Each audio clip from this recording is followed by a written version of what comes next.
Solitamente quando pensiamo a Gesù Cristo e ai suoi miracoli siamo soliti avere in mente quelli più famosi, dalla resurrezione di Lazzaro, quelli dedicati alla passione, ma ci dimentichiamo quello principale, quello che ha dato via tutto, senza il quale non avremmo la storia di Gesù, ovvero sia la natività, la nascita del Signore.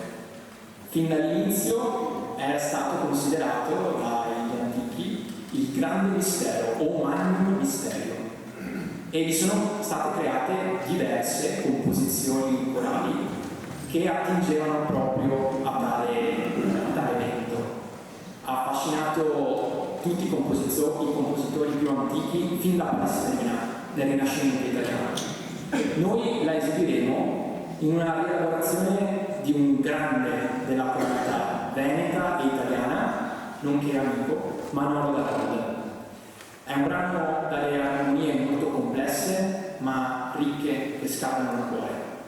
E per questo infatti avete visto il coro che si è un attimo riallineato. E dunque, per voi, O Magnum Mysterio. Buon ascolto.